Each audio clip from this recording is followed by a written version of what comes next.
فوراً ہم لوگوں نے پچھلے 3 جلسے میں امام علی علیہ السلام کی زندگی کے بارے میں پڑھا اور اس کو انشاءاللہ بخیر و عافیت تمام کیا۔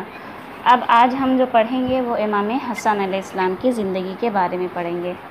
سب سے پہلے آپ لوگوں کو ضربت کے دوسرے دن کی تعزیت و تسلیت عرض کرتے ہیں امام علی کی، اور پھر اس کے بعد امام حسن علیہ السلام کی زندگی کے بارے میں ہم لوگ شروع کرتے ہیں۔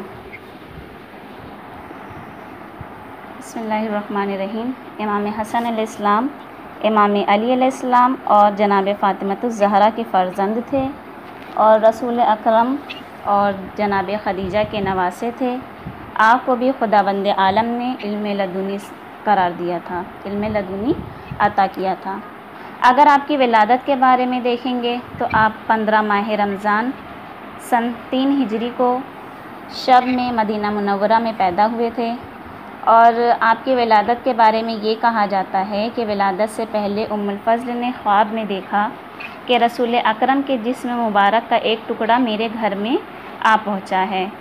آپ نے یہ خواب رسول اکرم سے بیان فرمایا تو رسول اکرم نے اس کی یہ تعبیر دی کہ میری لخت جگر جناب فاطمہ کے بطن سے عنقریب ایک بچہ پیدا ہوگا جس کی پرورش تم کرو گی۔ اور تاریخ لکھنے والوں نے یہ لکھا ہے کہ رسول کے گھر میں امام حسن کی پیدائش کی اپنی ایک الگ ہی خوشی تھی۔ کیونکہ سب لوگوں نے رسول اکرم کو مقطوع النسل ہونے کا دھبہ دیا تھا، یعنی کہا تھا کہ آپ کی نسل نہیں چلے گی، تو خداوند عالم نے سورہ کوثر عطا کیا تھا، اور سورہ کوثر کی جو سب سے پہلی کڑی تھے وہ امام حسن علیہ السلام تھے۔ لہٰذا آپ کے آنے سے جی خواہر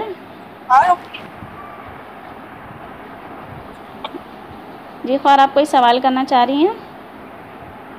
اور وہ ام الفضل آپ کی آواز کلیئر نہیں آ رہی ہے۔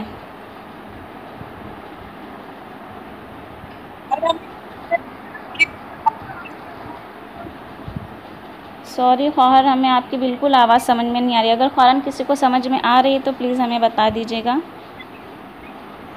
قاریہ ام الفضل کو پوچھ رہے ہیں کہ وہ کون تھے؟ اچھا، ام الفضل جیسے ایک کنیز کے طور پر ہوتی ہے نا، پہلے زمانے میں سب لوگ رہتی تھی، اسی طریقے سے یہ بھی تھی۔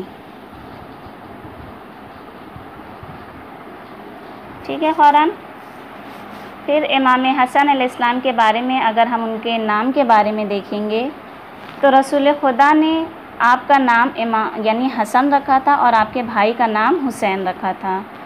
اور روایت میں یعنی بہار الانوار میں یہ بھی چیز موجود ہے کہ امام حسن علیہ السلام کی پیدائش کے بعد جبریل امین نے رسول اکرم کی خدمت میں ایک سفید ریشمی رومال پیش کیا جس پر حسن نام لکھا ہوا تھا، یعنی ہر طریقے سے آپ کا نام جو ہے وہ حسن رکھا گیا۔ اور روایت میں یہ بھی ملتا ہے کہ جب امام حسن کا نام رکھا گیا اور جب امام حسین کا نام رکھا گیا تو اس سے پہلے یہ دونوں نام کبھی بھی نہیں تھے، یعنی سب سے پہلے جو حسن اور حسین پڑا وہ اماموں کے نام ہی تھے۔ اب اس کے بعد علل الشرائع میں اگر ہم دیکھیں گے تو یہ بتایا جاتا ہے کہ جب آپ کی ولادت ہوئی، یعنی امام حسن کی جب ولادت ہوئی تو رسول اکرم کی خدمت میں امام حسن علیہ السلام کو پیش کیا گیا تو رسول اکرم بہت زیادہ خوش ہوئے اور آپ نے اپنے دہن مبارک سے اپنی زبان کو امام حسن علیہ السلام کے دہن میں دے دیا۔ اور بہار الانوار میں یہ بھی چیز موجود ہے کہ آپ نے یعنی جو بچہ پیدا ہوا تھا یعنی امام حسن کو آغوش میں لے کر پیار کیا، داہنے کان میں آپ نے اذان دی اور بائیں کان میں آپ نے اقامت دی، اور اس کے بعد آپ جی خواہر جی خواہر یہ کہنا چاہ رہے ہیں کہ جو ایگزام میں آنے والا ہے وہ آپ لکھوا دیا ہے طریقے سے، فاسٹ ہم لوگ لکھ نہیں پاتے ہیں۔ اچھا، ہم فاسٹ بول رہے ہیں۔ جی جی خواہر، نہیں میرا مطلب جو مین پوائنٹ ہے جو ایگزام میں آ سکتا ہے وہ جی آپ جی لکھوا دیا کریے، باقی ہم لوگ ایسے سن لیں گے۔ جی جی مین پوائنٹ آئے گا تو ہم کہہ دیں گے کہ آپ اسے لکھ لیے گا۔ یہ سب ایسی بس سننے والی چیز ہے، انسان ایک بار سن بھی لے گا پھر بھی یاد رہے گا، یہ سب اتنا مہم نہیں ہے، بس آپ کی ولادت کے بارے میں جو تھوڑے تھوڑے چھوٹے چھوٹے واقعات ہیں وہ ساری چیزیں بھی جان لیجیے تو بہتر ہوگا نا، اس لیے۔ تو فوراً اب اذان و اقامت دینے کے بعد رسول خدا نے اپنی زبان امام حسن علیہ السلام کے منہ میں رکھ دی اور امام حسن علیہ السلام نے اسے چوسا، اور پھر اس کے بعد رسول خدا نے دعا کی کہ اے خدایا اس کی اولاد کو یعنی امام حسن کی اولاد کو اپنی پناہ میں رکھنا۔ اب آپ کے عقیقے کے بارے میں کہا جاتا ہے کہ آپ کی ولادت کے 7ویں دن رسول اکرم نے خود اپنے دست مبارک سے عقیقہ فرمایا تھا، اور آپ کے بالوں کو منڈوا کر اس کے ہم وزن یعنی جتنا بال تھا اس کے برابر چاندی نکالی تھی، اور یہ بھی کہا جاتا ہے کہ آپ کے عقیقے کے سلسلے میں کہ دنبا ذبح کیا گیا تھا۔ اور رسول اکرم نے جب اس کام کو انجام دیا تھا، اس عقیقے والے کام کو، تو یہی سنت آج تک ہمارے درمیان رائج ہیں۔ آپ کی کنیت اور القاب، امام حسن علیہ السلام کی کنیت اور القاب کو فوراً آپ لوگ لکھ لیجئے گا، یہ آ سکتا ہے۔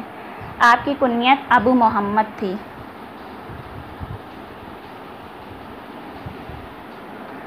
اور آپ کے القاب بھی بہت زیادہ ہیں، جن میں سے 4 ہم بیان کرتے ہیں: طیب، تقی، سبت اور سید۔ یہ 4 لقب آپ کے بہت زیادہ مشہور ہیں۔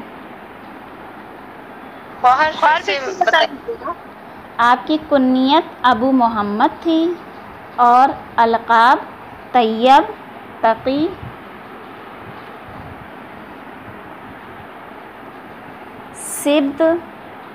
سبت جس کو ہم بیٹا بھی کہتے ہیں، سبت کے معنی بیٹے کے ہوتے ہیں، اور سید۔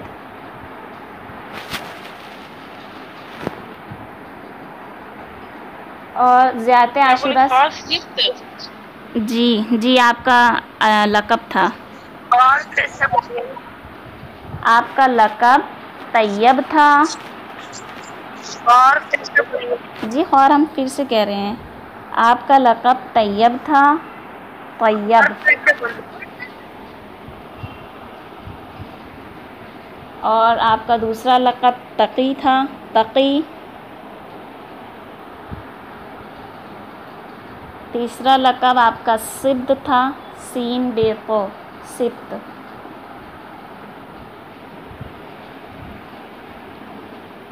اور چوتھا لقب آپ کے بارے میں مشہور ہے، سید تھا۔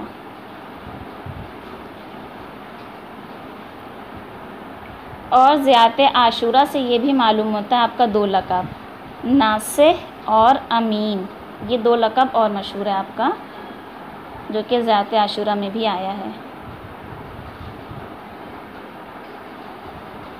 ٹھیک ہے فوراً 6 لقب آپ سب نے لکھ لیے؟ ایک اور بار پھر سے بتا دیجیے۔ ٹھیک ہے۔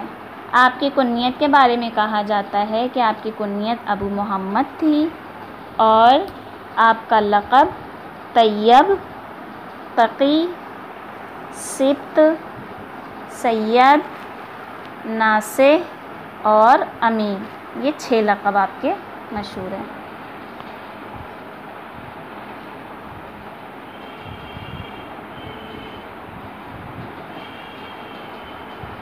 لکھ لیا فوراً آپ لوگوں نے؟ جی خواہ۔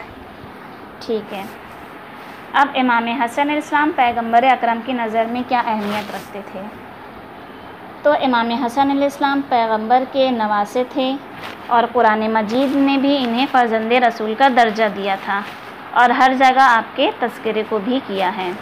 خود رسول اکرم نے امام حسن علیہ السلام کے متعلق بہت زیادہ احادیث بھی ارشاد فرمائی ہے، اور ایک حدیث میں رسول اکرم نے یہ ارشاد فرمایا کہ میں حسنین کو دوست رکھتا ہوں، اور جو انہیں دوست رکھے گا اسے بھی قدر کی نگاہ سے دیکھتا ہوں۔ ایک صحابی کا بیان ہے کہ میں نے رسول اکرم کو اس حال میں دیکھا کہ وہ ایک کندھے پر امام حسن کو اور دوسرے کندھے پر امام حسین علیہ السلام کو بٹھائے ہوئے لیے جا رہے تھے، اور باری باری دونوں کا منہ چومتے تھے۔ پھر ایک صحابی کا بیان ہے کہ ایک دن رسول خدا نماز پڑھ رہے تھے، اور حسنین آپ کے پشت پر سوار ہو گئے۔ کسی نے روکنا چاہا تو حضرت نے اشارے سے منع فرما دیا۔ اور ایک صحابی نے یہ بھی کہا ہے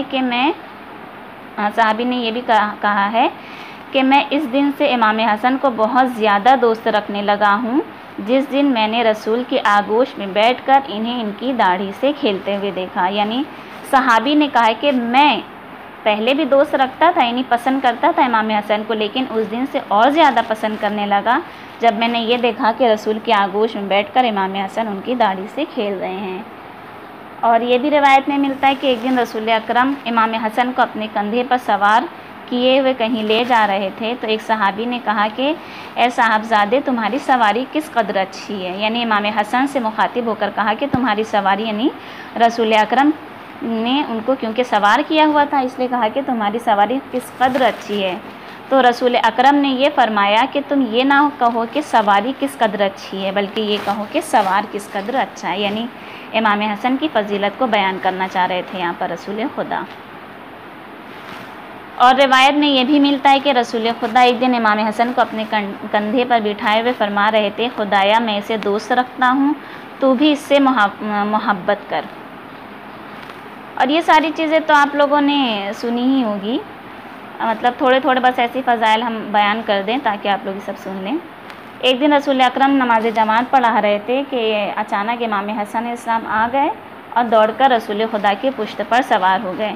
یہ دیکھ کر رسول اکرم نے بہت ہی نرمی کے ساتھ اپنا سر اٹھایا، اور جب نماز ختم ہو گئی تو لوگوں نے آپ سے اس کا تذکرہ کیا کہ آپ نے اتنے احتیاط سے اپنے سر کو اٹھایا اس طریقے سے۔ تو رسول اکرم نے فرمایا کہ یہ میرا گل امید ہے، یعنی یہ میرا بیٹا سید ہے، اور دیکھو یہ عنقریب 2 بڑے گروہوں میں صلح کروائے گا۔ یہ چیز رسول اکرم نے امام حسن علیہ السلام کے لیے ارشاد فرمائی تھی۔ اتنی بات آ گئی نا فوراً سمجھ؟ اب ہم لوگ جو پڑھیں گے امام حسن علیہ السلام کی سرداری جنت کے بارے میں، یعنی ہمیں پتہ ہے کہ امام حسن علیہ السلام اور امام حسین علیہ السلام جنت کے سردار تھے، تو اس کے بارے میں رسول خدا نے فرمایا کہ حسن اور حسین جوانان بہشت کے، جوانان جنت کے سردار ہیں، اور ان کے والد بزرگوار یعنی علی ابن ابی طالب ان دونوں سے بہتر ہے۔ یہ چیز رسول خدا نے امام علی اور ان کے دونوں بیٹے امام حسن اور امام حسین علیہ السلام کے لیے ارشاد فرمایا تھا۔ اور جناب حذیفہ کا بیان ہے کہ ایک مرتبہ رسول اکرم کو میں نے بہت زیادہ خوش پایا، بہت زیادہ مسرور پایا، تو میں نے عرض کی کہ اے مولا آج اس قدر شادمانی کی وجہ کیا ہے؟ تو رسول اکرم نے ارشاد فرمایا کہ آج مجھے جبریل نے یہ بشارت دی کہ میرے دونوں فرزند یعنی حسن اور حسین جوانان بہشت کے سردار ہیں، اور ان کے والد علی ابن ابی طالب ان سے بھی بہتر ہیں۔ یہ ساری باتیں ہیں، یہ تو امام حسن علیہ السلام کی فضیلت کے بارے میں ہو گئی۔ اب امام حسن علیہ السلام جب 7 سال کے اور 5 مہینے کے تھے تو آپ کے سر سے آپ کے نانا کا سایہ 28 صفر سن 11 ہجری کو اٹھ گیا، اور آپ ابھی نانا کے سوگ سے، نانا کی ڈیتھ سے نکل بھی نہیں پائے تھے، اس صدمے کو برداشت بھی نہیں کر پائے تھے کہ آپ کی والدہ 3 جمادی الثانیہ 11 ہجری کو انتقال فرما گئی، اور اس صدمے نے بہت زیادہ تکلیف پہنچایا تھا امام حسن علیہ السلام کو۔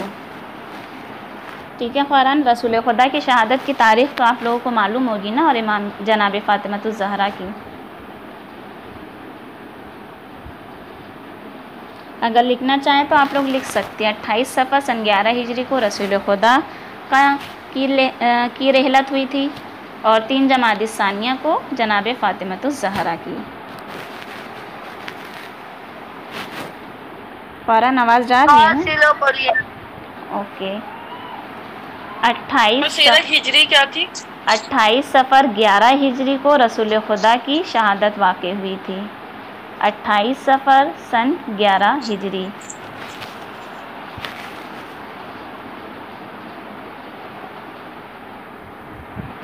اور 3 جمادی الثانیہ سن 11 ہجری، کیونکہ بہت زیادہ دن تک جناب فاطمہ الزہرا زندہ نہیں رہی تھی رسول خدا کے بعد، لہٰذا ہجری دونوں کی ایک ہی ہے 11 ہجری، بس مہینہ فرق کرتا ہے۔ مہینہ 28 صفر کو رسول خدا کی شہادت ہوئی تھی، اور 3 جمادی الثانیہ کو جناب فاطمہ الزہرا کی۔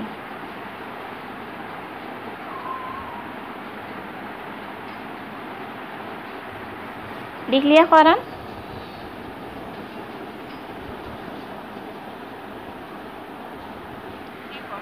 اور ایک بار پھر سے ریپیٹ کر دیں گی؟ اوکے۔ 28 صفر سن 11 ہجری کو رسول خدا کی رحلت ہوئی تھی، رسول خدا کی شہادت واقع ہوئی تھی 28 صفر سن 11 ہجری، اور 3 جمادی الثانیہ سن 11 ہجری کو جناب فاطمۃ الزہرا نے بھی انتقال فرمایا تھا۔ 3 جمادی الثانیہ سن 11 ہجری۔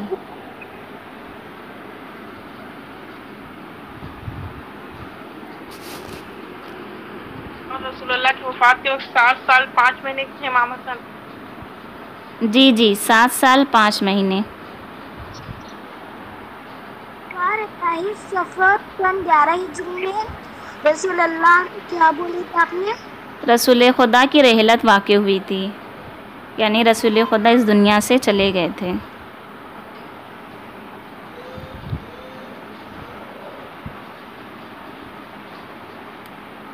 اور جناب فاطمۃ الزہرا کی رحلت کب ہوئی تھی، شہادت کب ہوئی تھی؟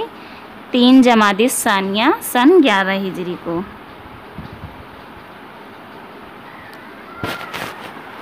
اب امام حسن اور رسول خدا کی مشابہت کے بارے میں بتایا جاتا ہے کہ امام علی علیہ السلام نے فرمایا کرتے تھے کہ امام حسن رسول اکرم صلی اللہ علیہ وسلم کی شکل و شباہ سے بہت زیادہ مشابہ تھے، یعنی جس طریقے سے رسول اکرم دکھائی دیا کرتے تھے ان کی شکل و صورت، اس طریقے سے امام علی علیہ السلام بھی تھے۔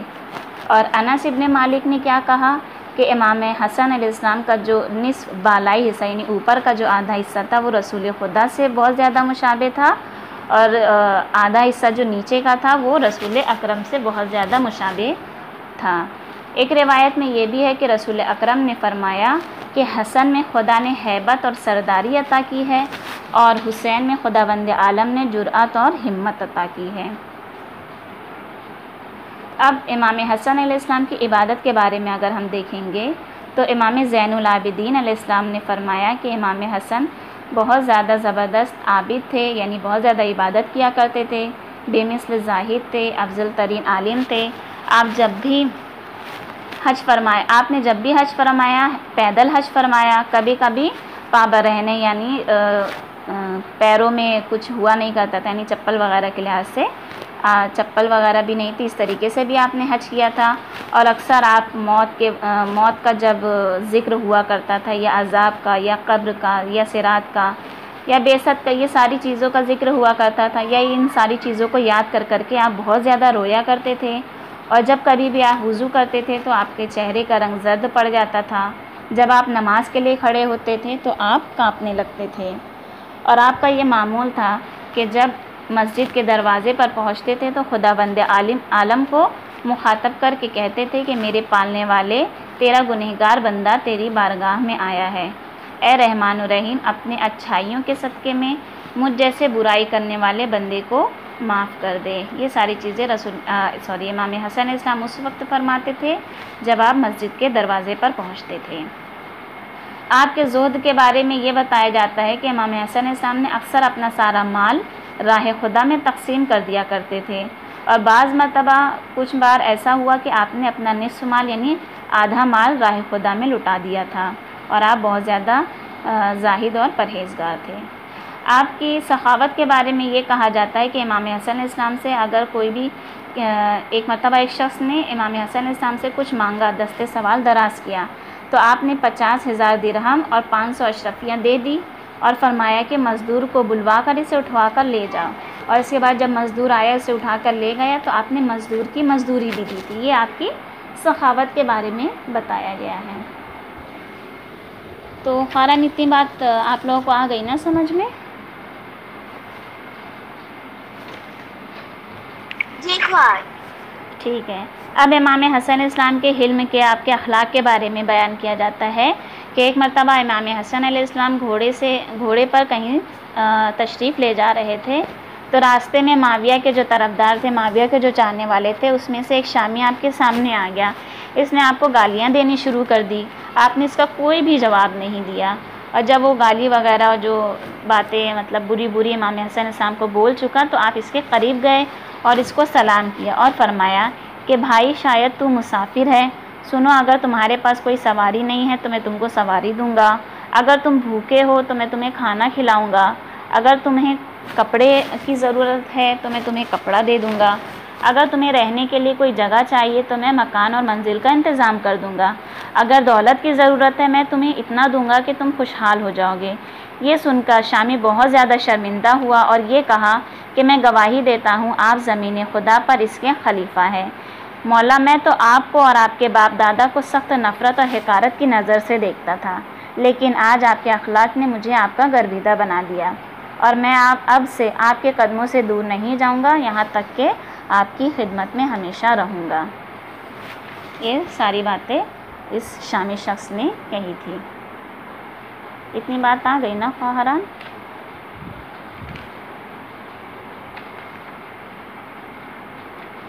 جی خواہر۔ اب امام حسن علیہ السلام کی زندگی کے بارے میں بتایا جا رہا ہے کہ جب امام علی علیہ السلام زندہ تھے اس وقت آپ نے کیا کام انجام دیے تھے۔ جیسے جب امام علیہ السلام 25 برس کیونکہ خاموش رہے تھے نا جب تینوں خلیفہ کا دور آیا تھا، اس کے بعد آپ نے حکومت کو سنبھالا تھا نا، تو حکومت کو سنبھالنے کے بعد ہم لوگوں نے جنگیں پڑھی تھی، جنگ جمل، صفین، اس طریقے سے بہت ساری جنگیں وجود میں آئی تھی۔ تو ہر جنگ میں امام حسن علیہ السلام اپنے والد بزرگوار کے ساتھ رہے تھے، اور صرف ساتھ میں ہی نہیں رہتے بلکہ بہت زیادہ اپنے نمایاں کام بھی انجام دیے تھے۔ ٹھیک ہے،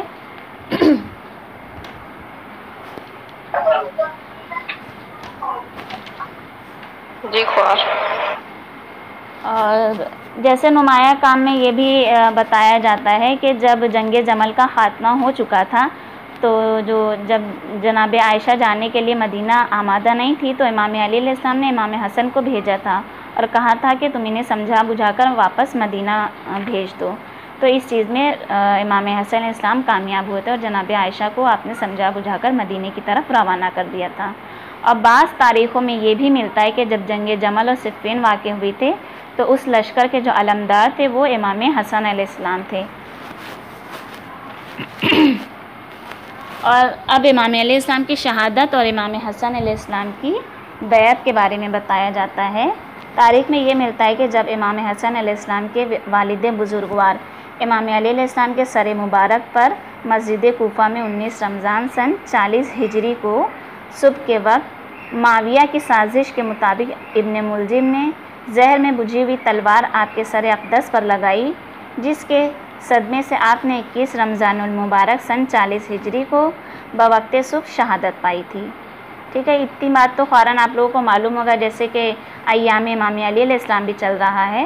19 رمضان سن 40 ہجری کو نماز صبح کے وقت جب آپ نماز کی حالت میں تھے، سجدے کی حالت میں تھے، تو ابن ملجم نے زہر میں بجھی ہوئی تلوار سے آپ کے سر پر وار کیا تھا اور 3 دن تک آپ اس صدمے میں رہے تھے، اس تکلیف میں رہے تھے، اور بالآخر 21 ماہ رمضان المبارک سن 40 ہجری کو آپ شہادت پائے تھے۔ اور جب امام علی علیہ السلام کی شہادت ہوئی تھی اس وقت امام حسن علیہ السلام کی عمر 37 سال 6 دن کی تھی۔ ٹھیک ہے، امام علی علیہ السلام کی شہادت کے وقت امام حسن علیہ السلام کی جو عمر تھی، جو ایج تھی، وہ 37 سال اور 6 دن کی تھی۔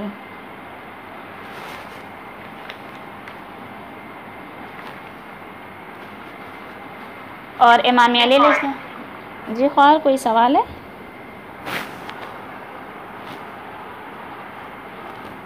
ٹھیک ہے، امام حسن علیہ السلام کی عمر 37 سال 6 دن کی تھی، اور امام علی علیہ السلام کی تکفین اور تدفین کے بعد تمام لوگوں نے امام حسن علیہ السلام کے ہاتھوں پر بیعت کر لی، اور بیعت کرنے والوں کی تعداد کے بارے میں بتایا جاتا ہے کہ ان کی تعداد 40,000 تھی، اور بیعت جو ہوئی تھی وہ 21 رمضان جس دن امام علی علیہ السلام کی شہادت کا دن ہے، اسی دن 21 رمضان سن 40 ہجری جمعے کے دن آپ کی بیعت کی گئی تھی۔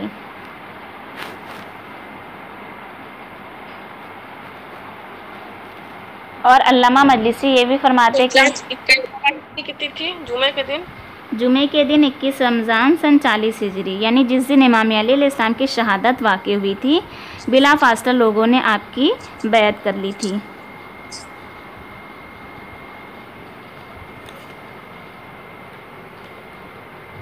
اور 40,000 لوگ نے کی تھی؟ جی 40,000 لوگوں نے۔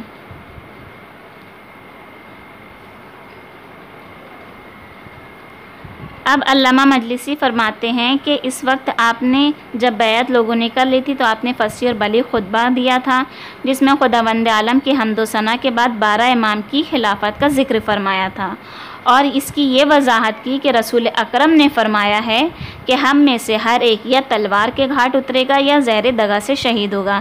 جیسا کہ ہمیں معلوم ہی ہے کہ امام حسن کو یعنی زہر دیا گیا تھا، اور اس طریقے سے بعد کے بھی جو سارے ائمہ ہمارے آئے ہیں ان کو زہر سے شہید کیا گیا، اور امام حسین علیہ السلام کو تلوار کے ذریعے سے شہید کیا گیا تھا. تو یہ چیز رسول اکرم نے فرمائی تھی، جس کو امام حسن علیہ السلام نے اپنے خطبے میں بیان فرمایا تھا. اور خطبہ دینے کے بعد آپ نے پھر عراق کی، ایران کی، خراسان کی، حجاز اور یمن و بصرہ وغیرہ کے عمال کی طرف توجہ کی تھی. یہ سب بس آپ لوگ سن لیجیے، اتنا کوئی مہم نہیں ہے لیکن جاننا تھوڑا سا ضروری ہے، بس اس لیے بتا رہے ہیں.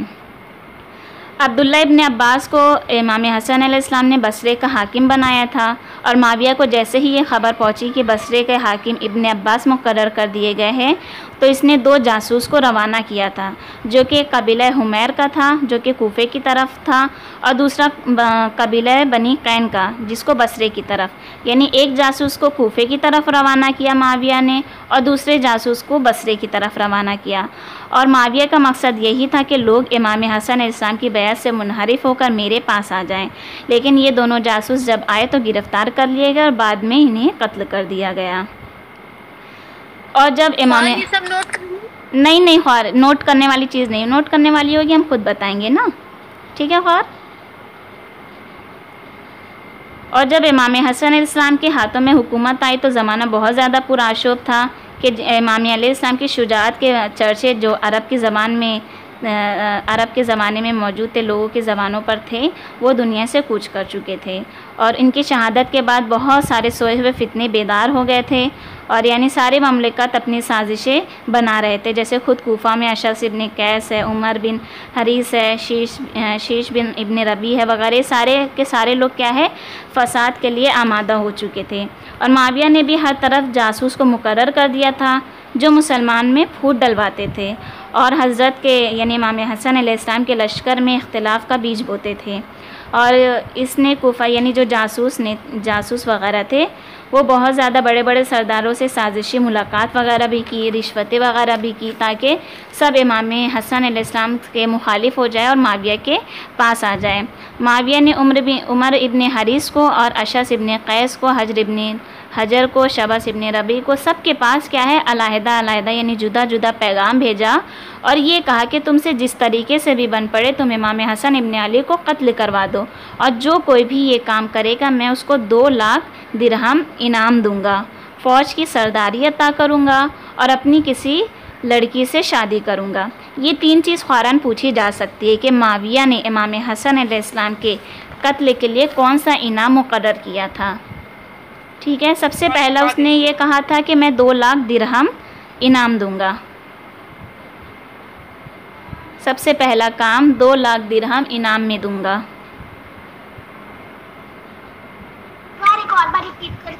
جی خواہ معاویہ نے یہ پیغام بھجوایا تھا کہ جو بھی امام حسن علیہ السلام کو قتل کرے گا تو میں اس کو 2 لاکھ درہم انعام دوں گا.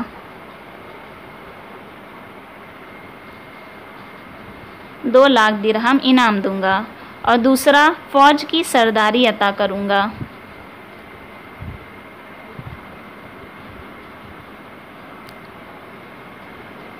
فوج کی سرداری عطا کروں گا.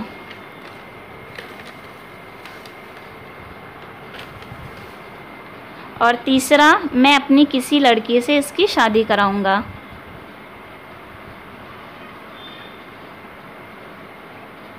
تینوں چیزیں لکھ لی فوراً، ایک مرتبہ کوئی ریپیٹ کرے گا کون سی 3 انعامات اس نے معاویہ نے مقرر کیے تھے.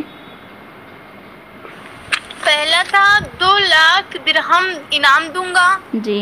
دوسرا ہے فوج کی سرداری عطا کروں گا. جی. تیسرا ہے میں اپنی کسی لڑکی سے شادی کرواؤں گا. ٹھیک ہے، احسنت. اب جیسے ہی یہ سارے انعام حاصل کرنے کے لیے لوگ کیا ہے بتا دیجیے کس کو اور جو نام بتائی تھی آپ جی کس کو کہا تھا پیغام بھیجا تھے. ہم بتا دیتے ہیں، ویسے اتنا مہم نہیں ہے. نام آپ لوگ یاد کریں گے تو آپ لوگ کے لیے بہت زیادہ سخت ہو جائے گا، اس لیے نام کے اوپر ہم نے زیادہ توجہ نہیں دی ہے. پھر بھی ہم بتا دیتے ہیں. معاویہ نے عمر ابن حریث کو، اشعث ابن قیس کو،